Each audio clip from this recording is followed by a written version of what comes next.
Can you print me another one on a single side? Sure was. You better stop it. Are we live? Yes. All right. Good evening, everyone. Thank you for attending virtually and in person our Wednesday, January 11th, 2023 LSC meeting.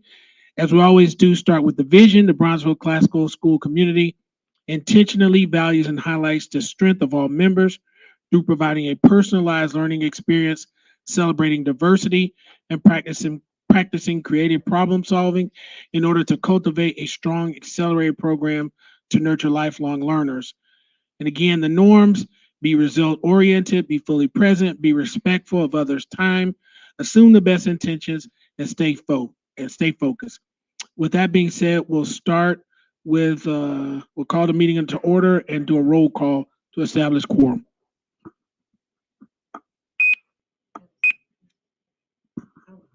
Stephen Mitchell.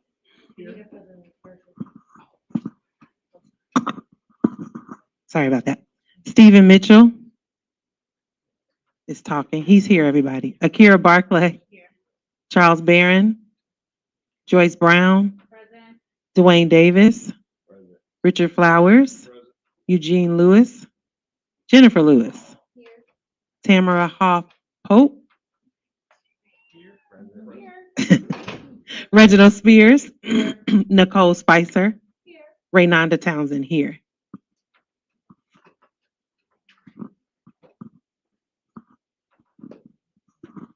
So with that being said, looks like we've established a quorum. We'll go right into the agenda with first, approval of the agenda. Did everyone have an opportunity to look at the agenda?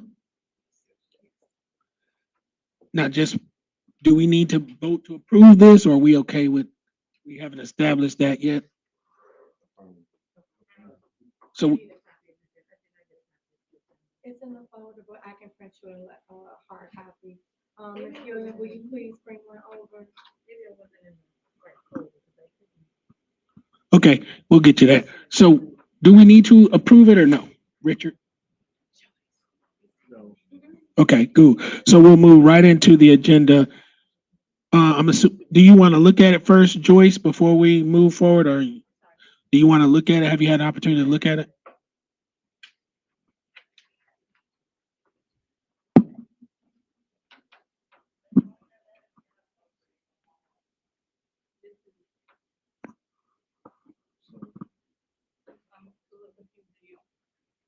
So this is today's agenda. Starting here. So what is this? I was here last time. That's what happened. Oh, I was typing on the minutes. I was typing on the document. So when I started typing on the document, you weren't here, so that's why I said that. But the minutes will be reflected correctly because Ms. Townsend is here and she's taking notes. So at first I was taking notes, Ms. Townsend. This is from tonight? That was from tonight, yes. Because I just was clicking Control P. Okay. Yes. So those are items I typed in. Okay, but those are gonna be. It will be, yes. Yeah, I'm doing. Right now, the only absent people are Dr. Barron and Mr. Lewis. Which is reflected on this one. Okay. Okay. So any corrections or additions to the agenda? All right, great. So we'll move right into that with the budget review. Principals report.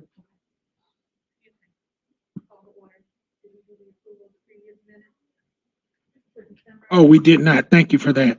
Did everyone have an opportunity to review the previous minutes for December?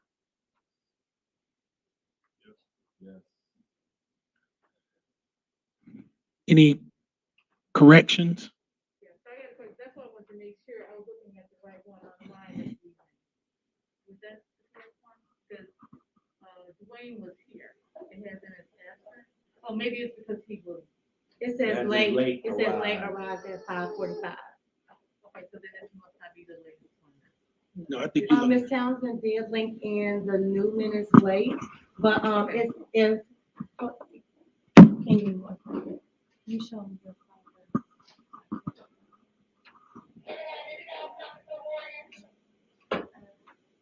copy? Let's do the search. And so usually what I do is just do and then I put them on. That was the fear. Which means you don't need to call for a vote because you don't expect anybody to vote. You know what I'm saying? Because if she's gonna want a correction to it, you just say, by general consent. So secure. Okay, there you go. And so that's the current, set here.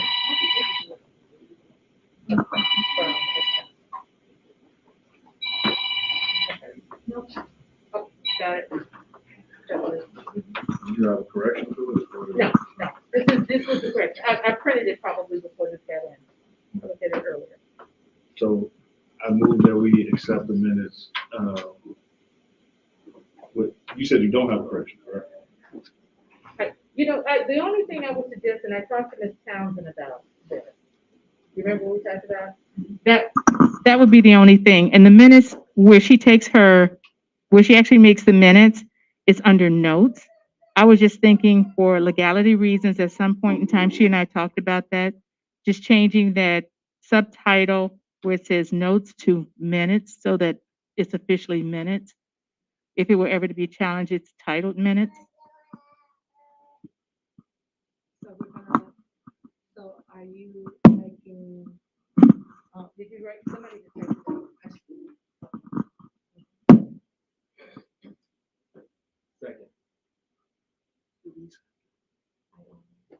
you made a motion? She was just making a suggestion. Oh, well. Right, I'm like, what? I spoke up too soon. I should have waited until it was done before there was discussion. So I apologize. He kept asking me if I had comments. So. I move that we accept the minutes by general consensus.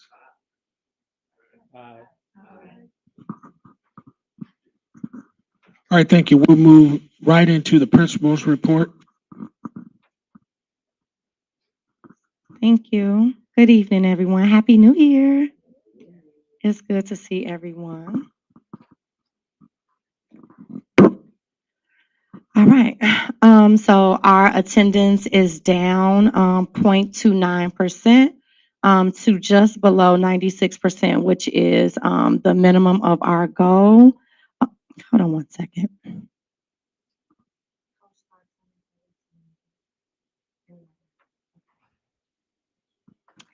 Sorry about that. So we are down just below the minimum attendance threshold of 96 at 95.99. Right before winter break, our Thursday winter storm probably prevented a lot of families from making it to school that Thursday, so we did take a big hit. So we are working really hard to pull that number up well above 96, but right now we're at 95.99%. I am happy to report that our on-track data has increased. Before the break, we had 179 students who were on track. We increased that to 188. We had 27 students who were almost on track. That went down by 1 to 26. We decreased the number of students who were near on track by 2, far by 2, and then off by 7. So we really improved. The students who are not on track, all students is basically attendance. So all students grades 3 to 6 have at least a 2.0 or higher, which is the district expectation, but attendance is really affecting those students who are not on track. So we have 12, so 38 students are off track because of attendance in some form. The students who are far off track are those students who have a attendance rate below 90%.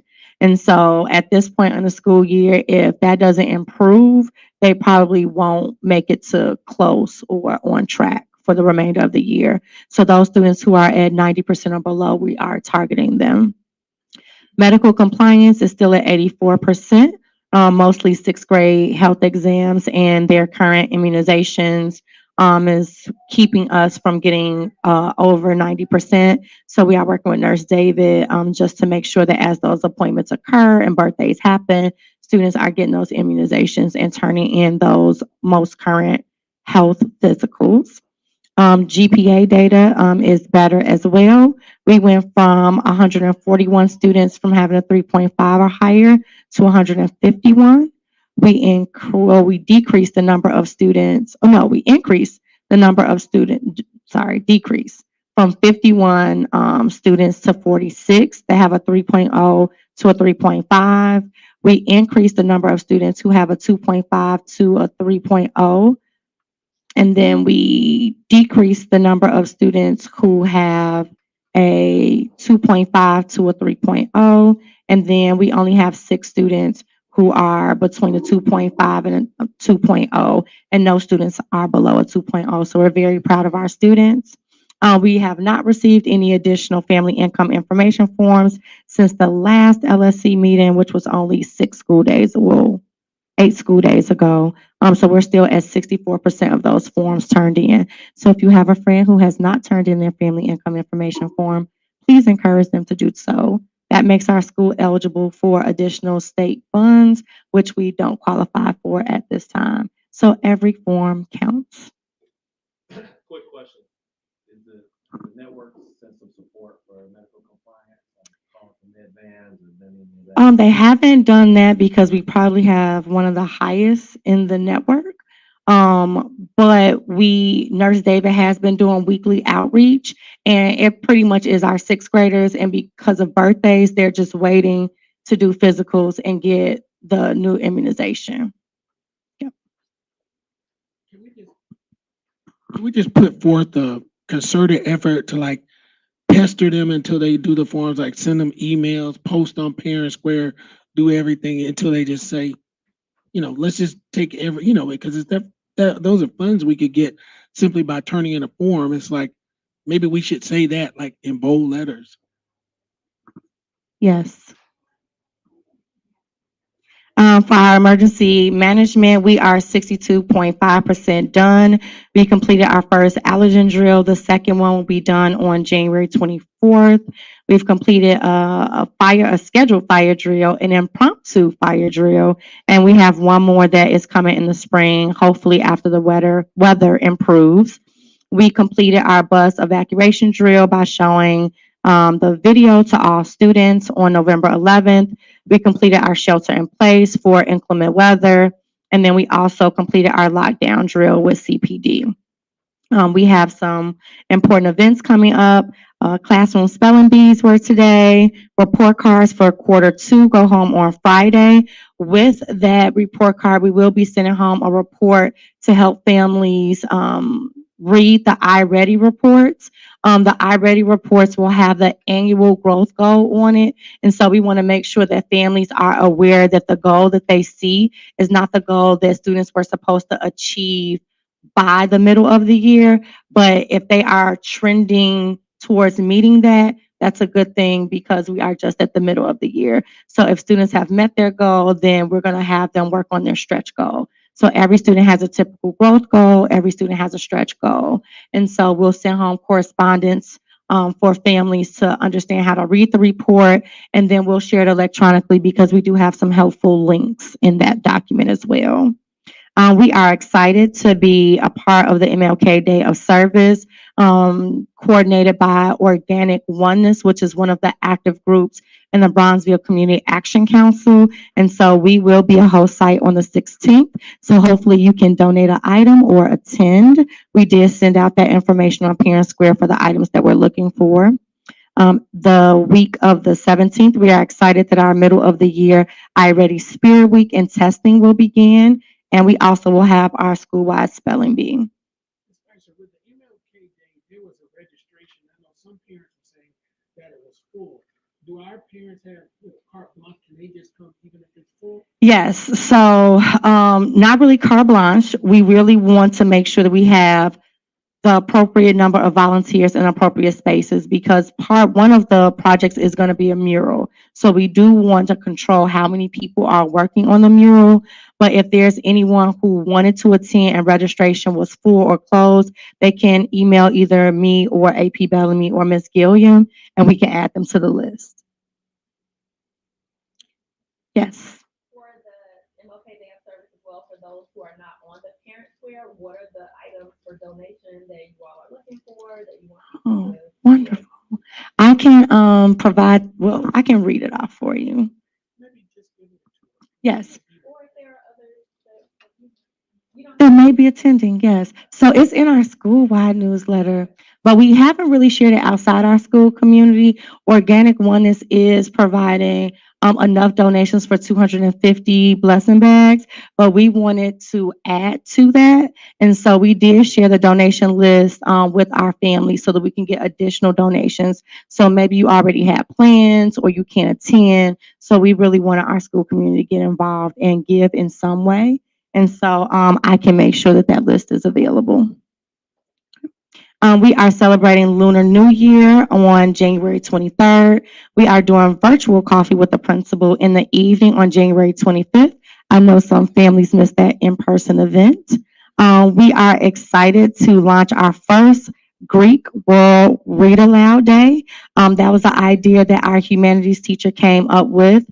Because it is World Read Aloud Day. It is the first day of Black History Month. And so we thought what a cool way to bring in college with Black history, with having volunteers from the Divine Nine come in and read aloud a book that we'll provide to our students and talk a little bit about their organization. So we're super excited about that. And then February 2nd, we are going to have our first sneaker ball, heart and soul, because it is February, and that is our January incentive, which was inspired by the fourth graders who are really mad about the silent party. So shout out to the fourth graders who advocated. All right, so we will get into the 4 domains of the principal competencies. First one is domain 1, organizational leadership. The IOT has ended its first cycle of school improvement. Our IOT created 2 subcommittees that they got to choose. One committee is creating the data presentation, and then the other committee is creating the protocol so that we can leverage student teacher voice in choosing our problem of practice and what our instructional study is going to be about. Those teachers then signed up to present to the grade level team meetings on Tuesday, January 24th. So we're really excited about building the capacity of our teacher leaders. We also, absolutely, but I can just give you this at the end too. I'm so sorry, Ms. Townsend, I forgot you're taking notes. We also created a personalized learning committee because we are applying to the official CPS to get the official CPS personalized learning certification. The PL strategy that we are going to focus on is the short-term learning plans, which is a new term and a shift for our families. It is previously known as the choice board, but in PL language, it is the short-term learning plan. We are going to add weekly goals to it, academic, SEL, and personal. Students will be able to reflect, and then we are going to differentiate the activities between personal choice activities and then the activities that they have to do that are standards focused. So our team is going to roll that out. Ms. Keepers, Ms. Jackson, Ms. Frito, Ms. Curtis, and Ms. Sudak are on those committees. Our culture and climate team has prioritized social and emotional skills instruction and student-to-student relationships. They are currently conducting a survey of the teachers to get a baseline on implementation of our second step curriculum. They planned our January incentive, and then at their next meeting, they will begin discussing the framework for a skill-based detention that we're going to start next week. Domain 2, instructional core. The iReady testing window is going to be January 18th through the 24th. Our iReady Spirit Week will be aligned to that as well. Our classroom-based MTSS groups are into their first cycle, and after we complete middle of the year iReady testing, they will reshuffle those groups and analyze the data to either ask students to receive support or move students out of those supports. Grade level teams are continuing to analyze tasks from the IAR to make sure that their instructional practice and their tasks that they're asking students to do are aligned to the rigor that the students will be assessed on in March or April. We completed the state of school address before winter break, and the recording will be shared with families. I also met with the kindergarten through fifth grade math and science leads from the district office. They will be supporting us with teacher coaching as well as the science exhibition. Domain 3, climate and culture. Students are working towards their January incentive, which is our Heart and Soul Sneaker Ball. We are participating as a host site for MLK Day of Service. Ladies of Virtue completed their first round of programming. We're in the process of selecting the next cohort of young ladies who will participate, and we may be able to extend those opportunities to fourth grade, depending on the number of available slots. We also hosted our third vaccination event where BCS families and members of the community were able to register for COVID vaccinations, boosters, and flu shots. Virtual coffee with the principal will be held on January 25th. The link will be shared through Parent Square as well as the class newsletters, and that is January 25th at 4:30. Our fall book fair net sales were $5,300. Shout out to the BCS families. So those are dollars that can go towards literacy supplies and buying books for our school. The attendance team also created their quarter 3 incentive to decrease the number of students who arrive after 8 a.m. I literally have a cohort of about 50 kids who come after 8 a.m. every day. One student didn't even know what time school started, and I asked him, I said, what time does school start? He said 8. I said, no, we start at 7:45. So we're going to work on that. The quarter 3 incentive is a skating party. And so we will be taking groups of students over 3 days, the week of March 20th. So hopefully students will help me encourage families to get them here on time because they want to go skating. Last domain is domain 4, which is talent. I attended the December CEO principals meeting. Ms. Harris, our PE student teacher, started on Monday. She's from Western Illinois University, the best university in the state of Illinois. Ms. Bailey, student teacher for music, will start on Tuesday, January 24th. She is from Millikan University. And we also have a cadre who's been assigned to BCS for the month of January. So we're really excited about that. I continue to mentor Principal Murphy at Hendricks. And I also continue to participate in the Network 9 Principal Collaboration Team with Drake, Mollison, Revis, Woodline, and Beasley. All of our instructional support staff continue to participate in middle of the year job performance reviews. And then lastly, we are into our reach observation cycles. That is the end of my written report aligned to the competencies. Before I transition into the diverse learner report and the financial report, are there any questions?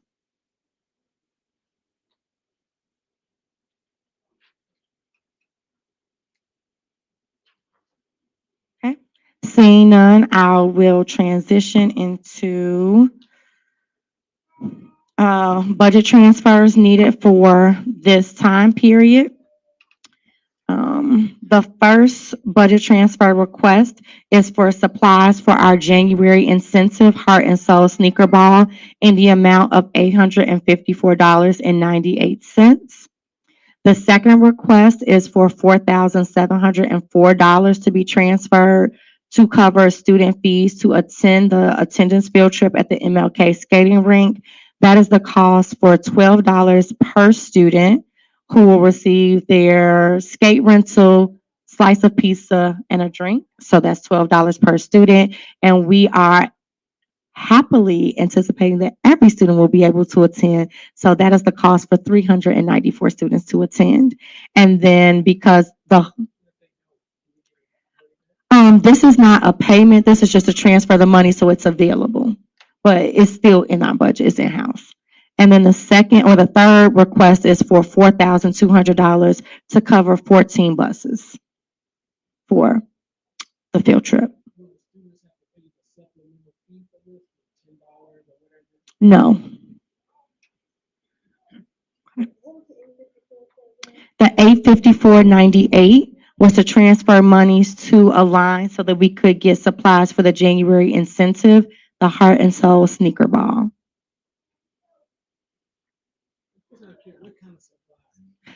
So this is for all of the snacks and everything. So we had to transfer it to a food line.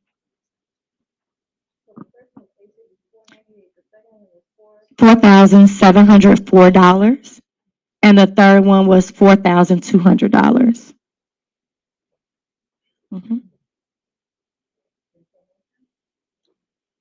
So I move that my budget requests are approved.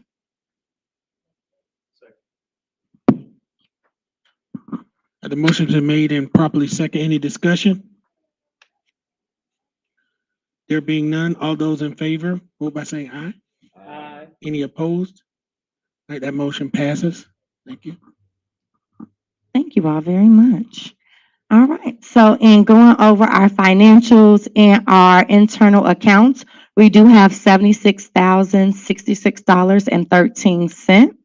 The majority of that money comes from a few lines, and so I did want to highlight this, especially because, you know, Mr. Mitchell always encourages me to ensure that our partners are investing in the school. So I did want to share that information. So from rent, we have $10,467.26.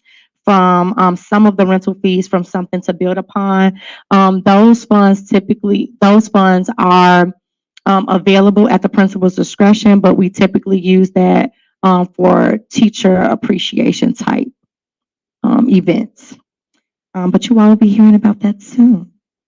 We also have $7,000 in rental fees from 530 Scholars, $5,000 in rental fees from Ladies of Virtue. Our book fair line right now, before our new money is added, has $3,322.84. We did our popcorn fundraiser a long time ago. We still have $3,860.45 there.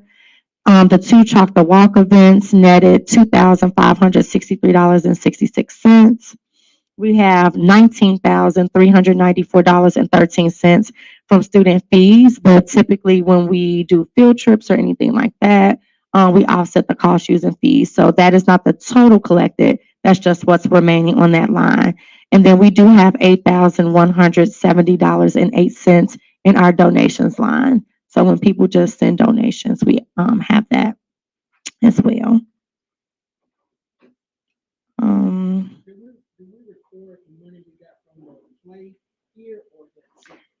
It is it is, but it will be in internal accounts. So Miss Jones will be probably after Mr. Spears pretty soon on making that deposit so that we're in compliance, especially since this is our audit year. For our payroll fund summary, we do have a current budget of $3,857,326.17 to cover our payroll. For our non-payroll fund summary, and this is the fund where we buy all of the supplies and all the stuff outside of payroll. We had, after salaries, we had $315,960.13 for the year. We have spent $109,416.79, leaving us a remainder of $167,040.79 for the rest of the school year, which is where I typically try to be, half and half in each semester. So we are looking very good on our budget. And then the position report is also uploaded in our financial folder if anyone wants a copy. Any questions on our financials?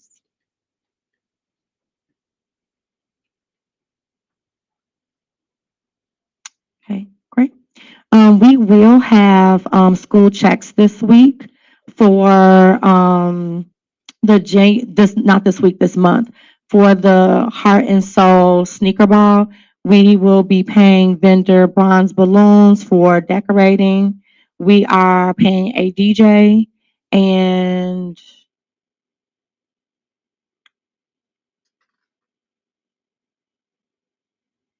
Those are the only two checks that will be going on for this month. So I just wanted to bring awareness to the council to see if there are any questions about that. All right, I'll transition into our diverse learner report. In our diverse learner report, nothing has changed. We still have our caseload of 10 students who are receiving individualized education plans. We have 3 students who are going through triennial reviews to confirm their disabilities and what supports will be put in place. We are fully staffed. We do not have any vacancies on our diverse learner team. Are there any questions about the diverse learner report?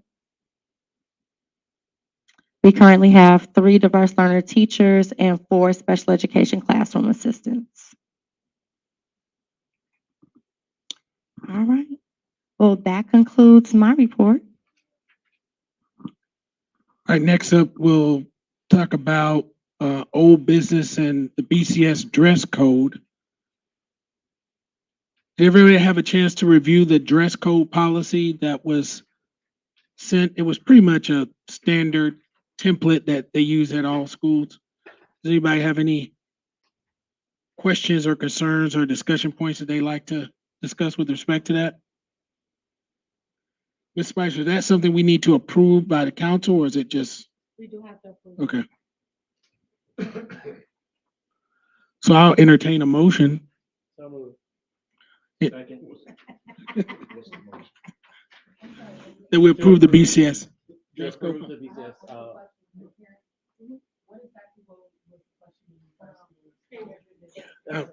Yeah, I don't think we can entertain questions yet. That'll go in the public concern portion of the meeting.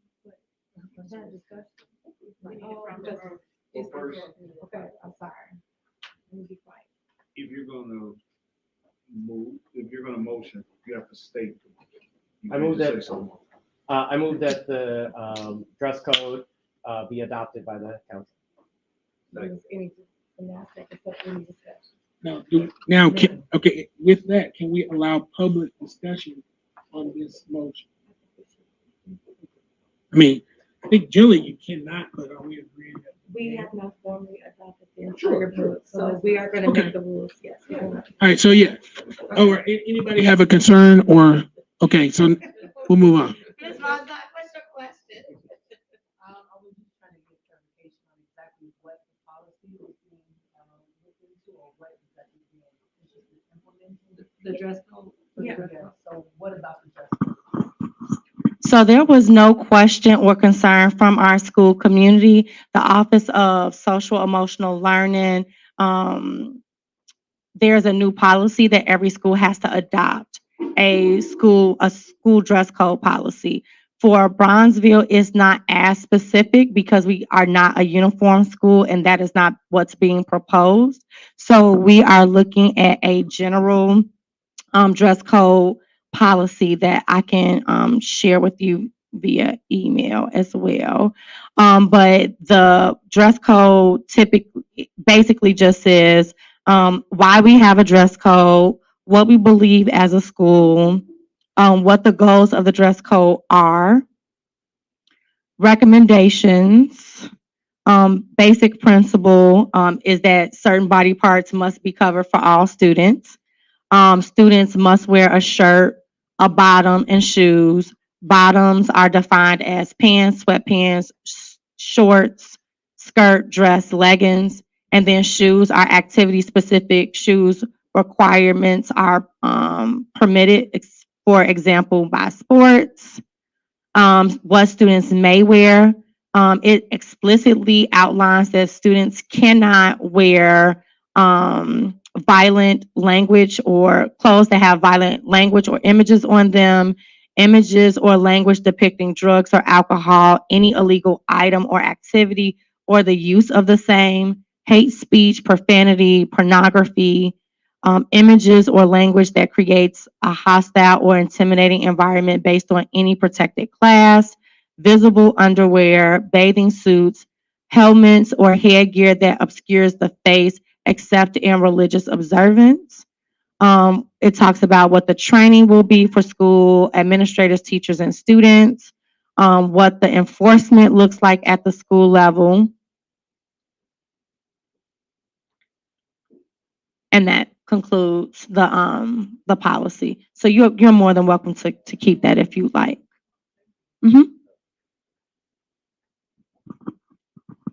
So I did review it, and one of the questions I have is regarding like science class. I think that there was concerns that they can't wear open-toed shoes or what is it, Crocs? Whatever. Showing my age. Right? In science class, or is that addressed in the It doesn't say specifically that they cannot wear those items. It does not say that specifically, but in the clothing attire, it does say that it should be activity-specific shoe requirements are permitted. So we will include that. And if students are going to the lab, we'll definitely give them notice so that they will dress appropriately. That's a good question. But we didn't want it to be too specific or too broad, but trying to find a nice happy medium. The only thing I was gonna add, I'm just a stickler on documentation identification. Can we just add a version date to the bottom so that it's specific and we know which one we're adopting? All right, any more questions or discussion? There being none, all in favor of adopting the BCS dress code as stated, vote by saying aye. Aye. Any opposed? All right, that passes. So we'll move on to the Principal Evaluation Committee.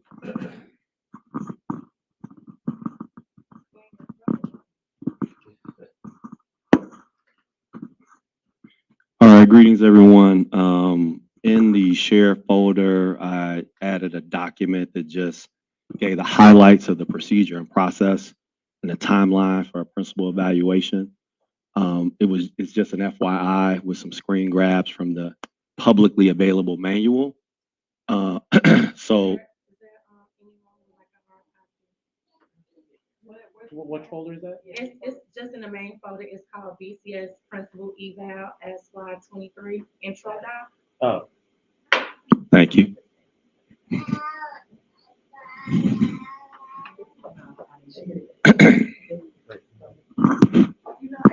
sorry, I gotta help my joy.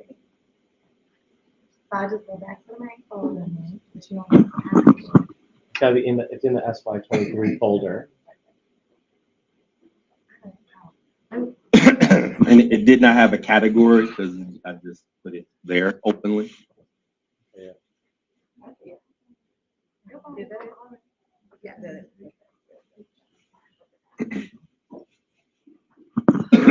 Excuse me. So is everybody okay? Ms. Razak, would you like a hard copy? Yes. Ms. Gilliam, will you please hand that to Ms. Razak? Thank you. So this is an FYI document, just so we can all be on the same page. Has a text from the Chicago Public Schools Policy Manual about just when evaluation needs to happen, that there's a yearly evaluation, but also the evaluation when we get on the contract year. Linked from page 187 is just a description of the annual evaluation and what that looks like, and what the time frame is, and we do this and submit it to the network office. Those are the italicized portions that you see on page 1. The next portion, non-italicized, are my notes that we have to work backwards from April 1st, 2023, because we have to have a feedback session. 2023. We were working backwards from the upcoming April of 2023 because we have to have our feedback session officially by May 1st of 2023. So time is short. We've got February, March to do our principal evaluation. So from the manual, I gave a screen grab of the timeline that, and we are late. Part of the reason we are late because we did not have the opportunity to take the principal evaluation training until December as a new LSC, and that the process goes over until the following year based on the assessment data that happens in the spring of the school year. But I hope everybody, or you might not be aware, that all of our evaluation metrics are, if you look at any of the CPS data, is lagging because of the changes in evaluation and the updating of the SQRP data for what school levels will be. So that's in flux in general. So it impacts all of us in that way. So, and I assume we will get some direction on that for evaluations that are happening this year that will conclude and be finalized in the fall of the following school year, SY24. So, if you look at October and March, we have to define the performance expectations. I think the most important part of this is that because we are starting this late, we cannot add anything optional. So if we wanted to think about an additional thing that we wanted to evaluate for this year, we cannot do that at this point. That would be against Principal Spicer's rights to have a conversation about what should be added. So we have to stick with the existing competencies as listed in the school policy manual. And then we have the process here, and Principal Spicer has been giving her report using the domains, and the language around competency and domains has a Venn diagram for all of those, the two circles that go together. They match sometimes and sometimes they don't. But I just put this screen grab in here so you can see like what those competencies were and what we're kind of dealing with and what we need to look at. So you'll see college and career readiness. What the manual states is that elementary school principals have 26 key competencies and high school principals have 27. So we are doing, this is Bronzeville Classical, but all schools are talking about college going. That's the culture of our city.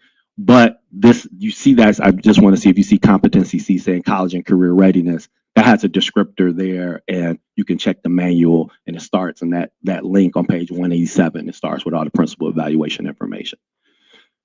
So last thing, and then I'll answer any possible questions, and then ask for volunteers who want to be a part of the subcommittee for principal evaluation, which will be a little bit of work in February and March. So get ready if you're ready for that. That what our responsibility is as part of this committee is to request a copy of Principal Spicer's evaluation from last year from the network chief to have something to go off of, to have some information. So we get to determine as a subcommittee what kind of evidence we want to collect to evaluate based on those competencies. And then because there's a lot of description in the manual about this isn't personal, this isn't about personality conflicts, you've got to have evidence. This is not, if Principal Spicer says something you don't like, that's not part of the evaluation. We have to have some evidence, and we have to have a fair process and have an opportunity for her to respond, which is why we need to have what we want to present out by April the 1st. So I sent an email to Chief Mason to request Principal Spicer's evaluation from last year. So that'll be a document that we will share in that subcommittee to have a basis for our conversation. So I'll open it up to any questions, and then I will then ask for people to volunteer to participate. Yes, sir.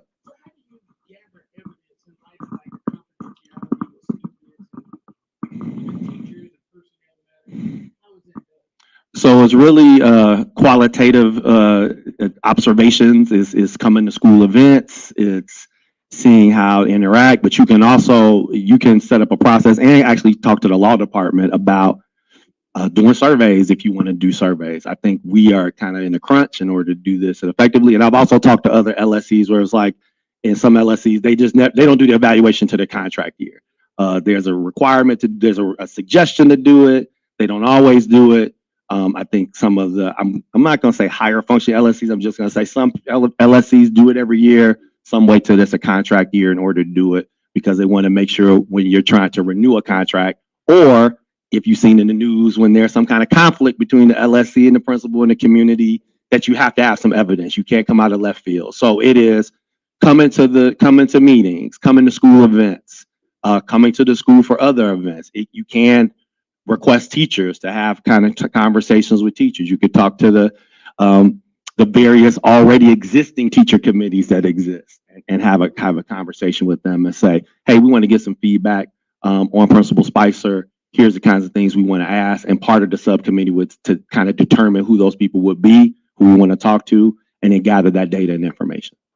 Yes, interesting that they would wait till the contract year, because even if there are deficits or whatever, you will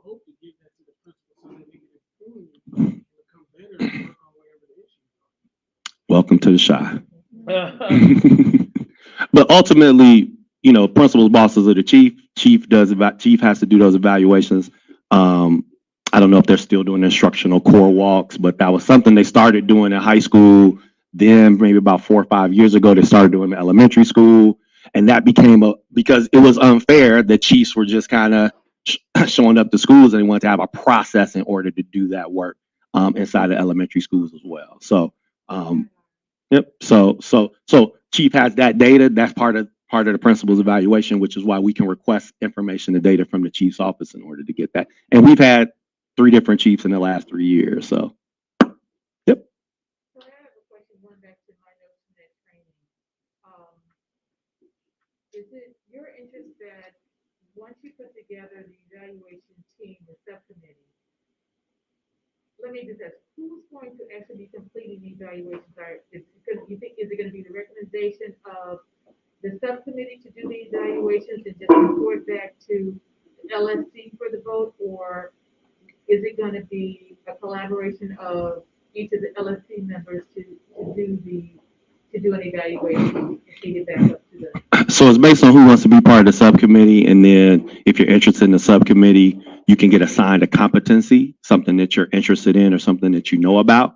And then inside of that, the subcommittee gathers the data, has a conversation, and it presents it out to the LSC and collaboratively determines and decides. So there's a lot of facilitation information in the manual to talk about how do you facilitate a meeting to evaluate? How do you come to consensus? What does that look like? And then there's actually an official process to upload the data into the system that says principals are evaluated. It's called the PEOT. We all are going to be completing the evaluation collectively. The subcommittee is going to make some recommendations, and then we're going to bring it to the full group, and then the full group will get that data and information, and then we'll have a discussion about it. And then we have to have a feedback session with Principal Spicer so she has an opportunity to respond.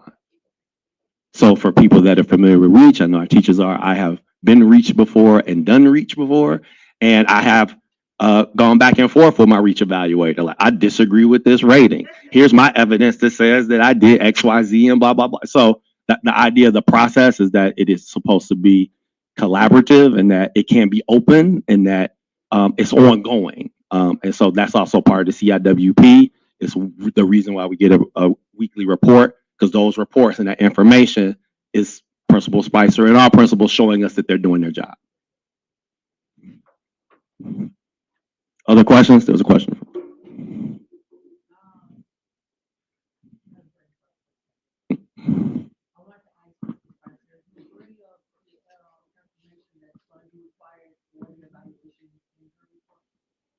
Say that again. I didn't hear first. Oh.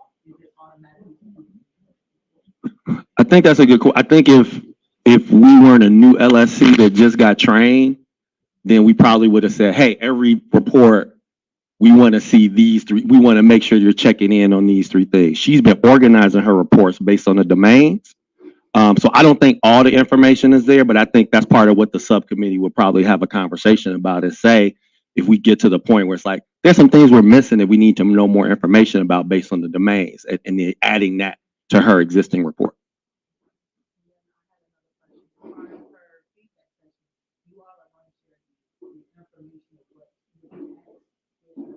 Yes. Yep. Let me ask you, so is the subcommittee open to parents, school parents? It's supposed to be comprised of LSC members only. But the LSC members could say, hey, we want to have a meeting with, we want to get representative parents, a parent from every classroom, and say, we want to have a conversation about that. I think even Dr. Pope's a question earlier about like, oh, the school event is happening. We're community members. We don't get those parent emails. How do we get access to that? We've had this conversation before. Oh, that's something that if we're on the evaluation committee, we would need to know, because we're not privy to that because we're not in the internal school space in the same way. So in other words, the subcommittee of the subcommittee could invite people to do. Well, the process of collecting data can be a lot of different ways. So even like you can say, I want to do the evaluation portion that talks about family and community engagement. All right, so let's look at the calendar, see what family and community engagement events are happening. And are we looking at attendance? Are we looking at effectiveness? How do we rate that? How do we think about that? Was it organized, right? Like, we hear the budget transfers, like even the World Read Aloud Day stuff. I run World Read Aloud Day events, so I got stuff that I can share with Principal Spicer. I think that's part of the reason I'm here. But that's a community and family engagement event. Every school isn't participating in Service Day on King Day. Bronzeville is. Okay, that's a check. That's if we're listing, just like evaluating anything. Are we counting things? Are we saying how effective they were? Are we talking about attendance? Are we talking about goals? I think that's part of the discussion about the evaluation. But just to clarify my understanding, you said because of our time crunch, we probably shouldn't be adding things in a subcommittee of a subcommittee.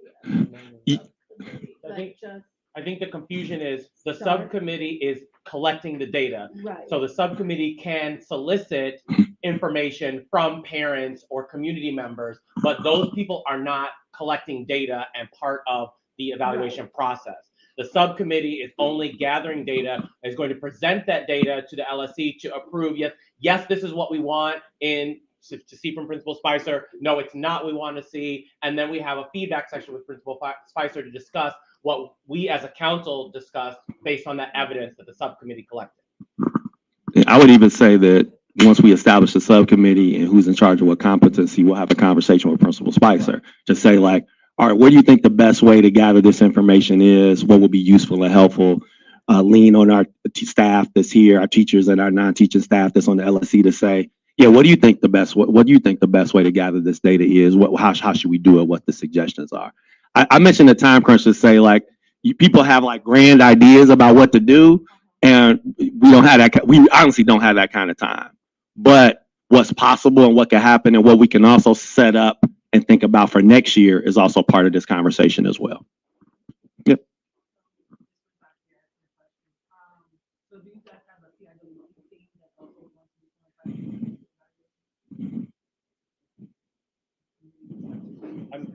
So, two things. One, point of order. There's a public comment portion, and I think we gave some latitude and some grace to ask questions during the dress code portion. But per our rules, questions are not to be asked of the non-LSC attendees until the public comment portion. One, to keep our meeting on track, and two, to establish our norm and keep with our norm. So I would ask you to hold any additional questions until that public comment portion. That's parliamentary. We gotta talk about that. All right. So without seeing no other questions from the body, who would like to? And Ms. Townsend is writing this down. So when you say you volunteering, you on the hook. I see Mr. Spears has a hand. Mr. Mitchell has a hand.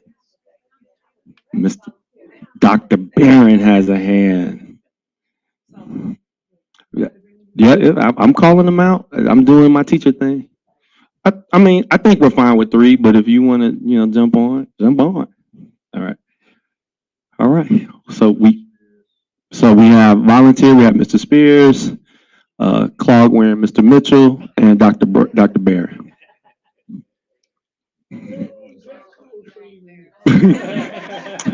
I made a objective observation by your shirt. I said, FAMU alum, hat wearing, Mr. Mitchell. All right. All right. Thank you for your time and effort, and we will be talking soon. Committee on Principal Evaluation.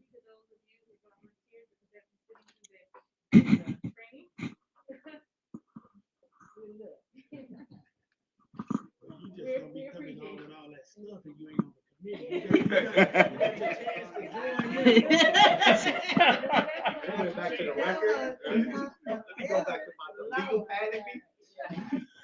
All right. There is no new business. So we'll move right into the public comment portion. So now is the proper time for, we'll start here in person and then we'll move online if there are any. So now you can ask your question. So I was trying to find out if there was a CIWP, committee established, because that would go back to the principal evaluation, and who exactly is on the CIWP.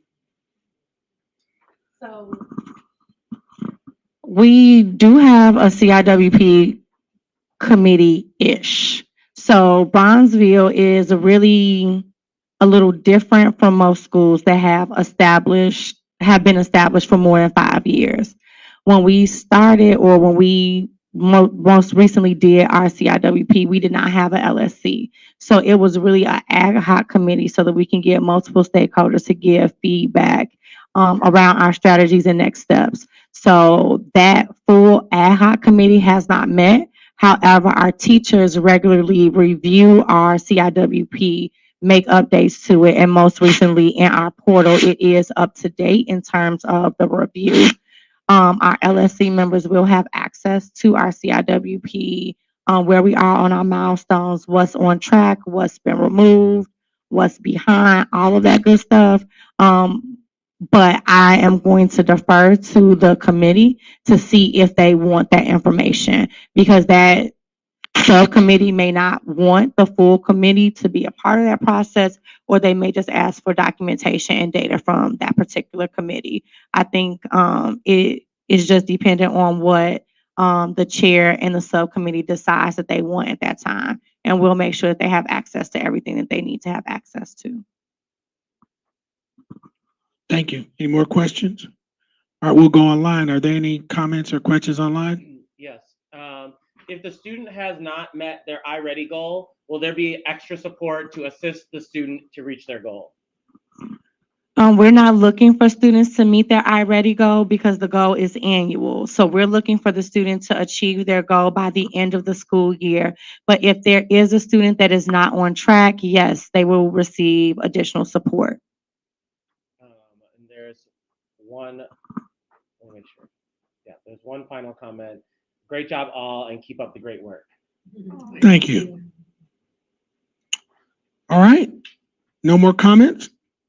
I don't know where in the agenda this would go, but I want to bring up, is it new business? Okay, well, we finished new business. We didn't have anything, but we could go back. I mean, what do you?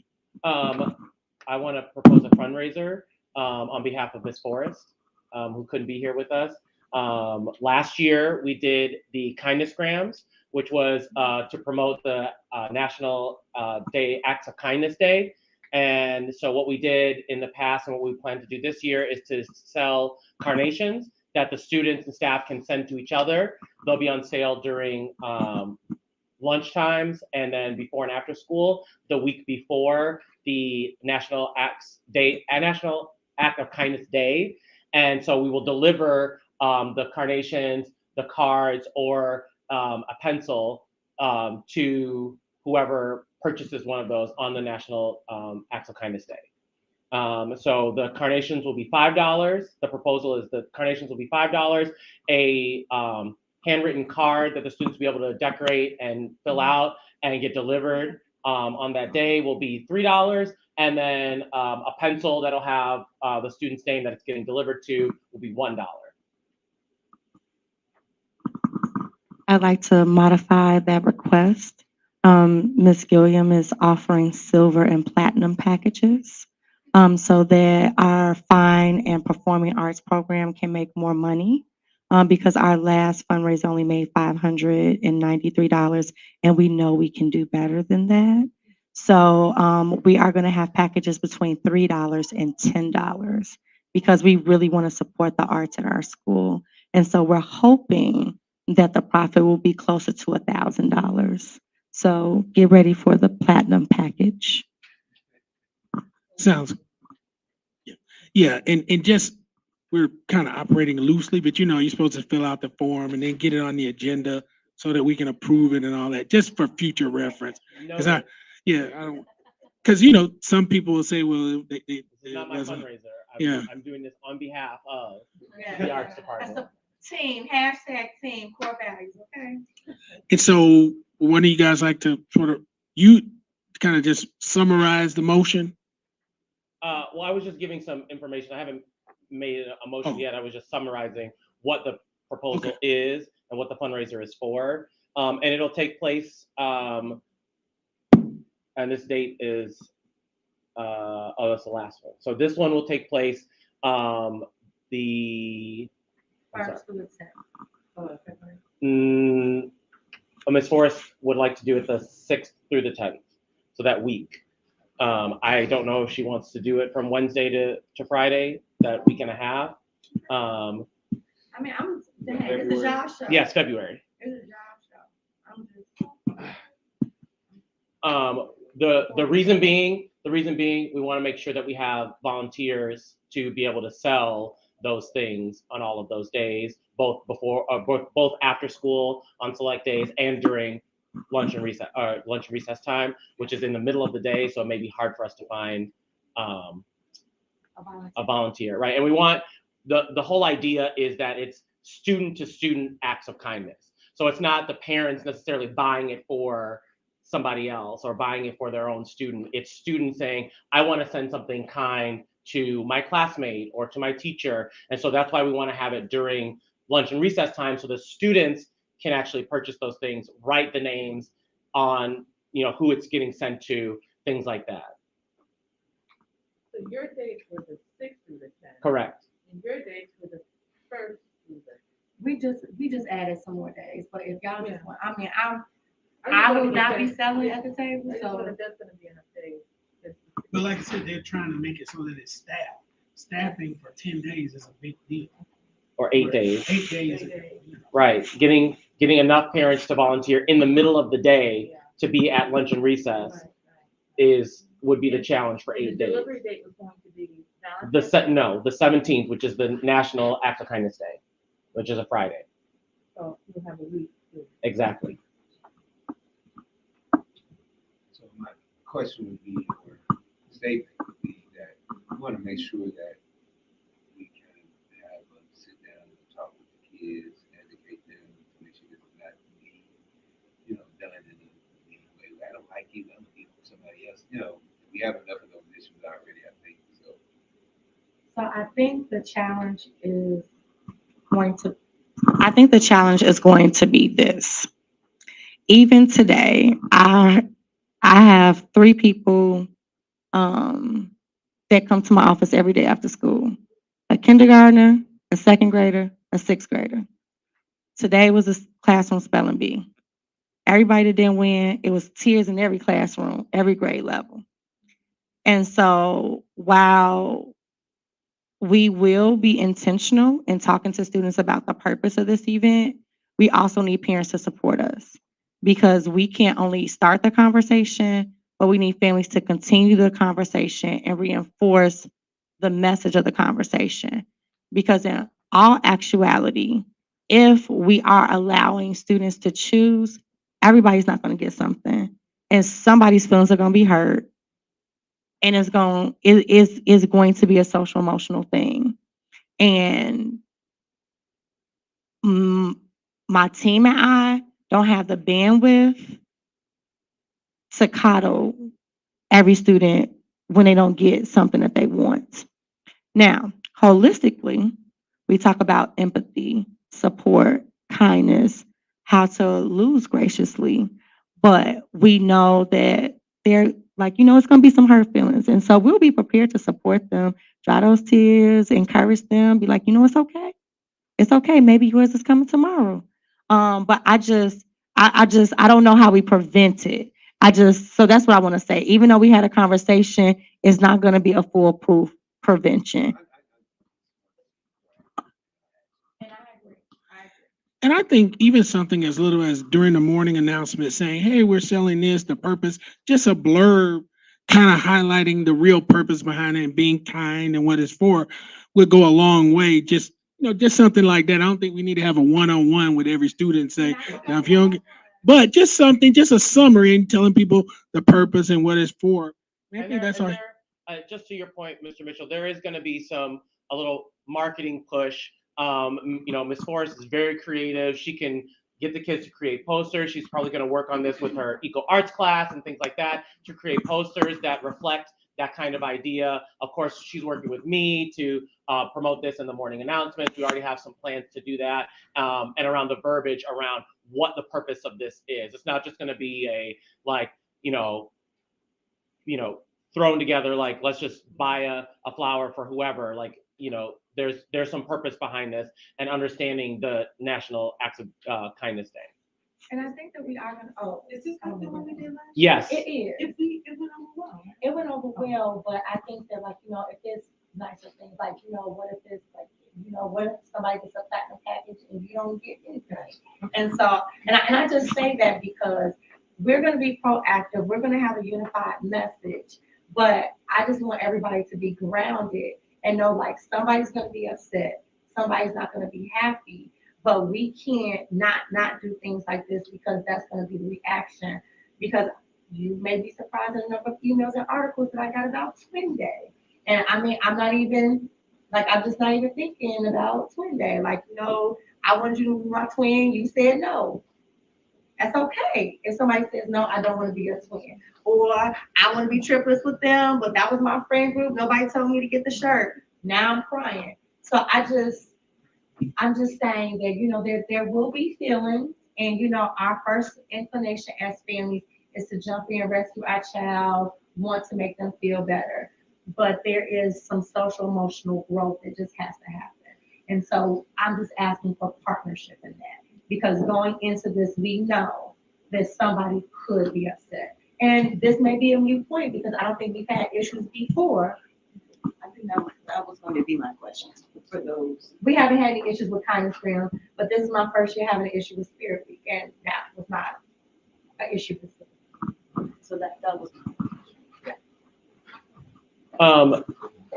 Going back before I make a motion to approve this Kindness Grant fundraiser, I do want to, the way it's written right now for the Wednesday through Friday in being reflective, I think we should just leave it at a larger span of days because we could not do all of those days. We just have to have the fundraiser sometime between those days. And same thing with exactly. And the same thing with the amount that we are collecting. Somewhere between $1 and $10 will be the range for the items, whatever those items end up being. So I move that the fundraiser for the Kindness Grams be approved with those stipulations in place. Second. The motion's been made and properly second. Any discussion? Just for clarification, this is just child to child, not parent to child, right?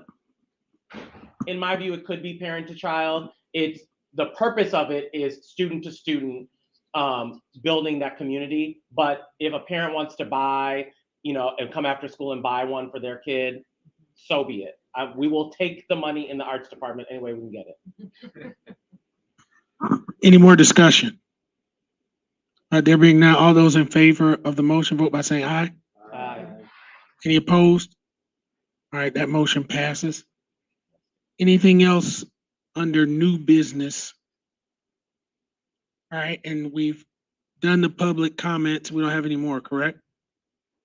All right, cool. Any questions, concerns from the LSC members?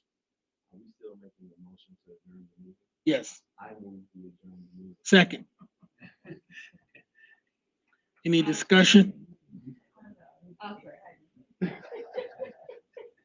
Any discussion? All right, all those in favor, vote by saying aye. Aye. Any opposed? All right, see you guys on February 8th.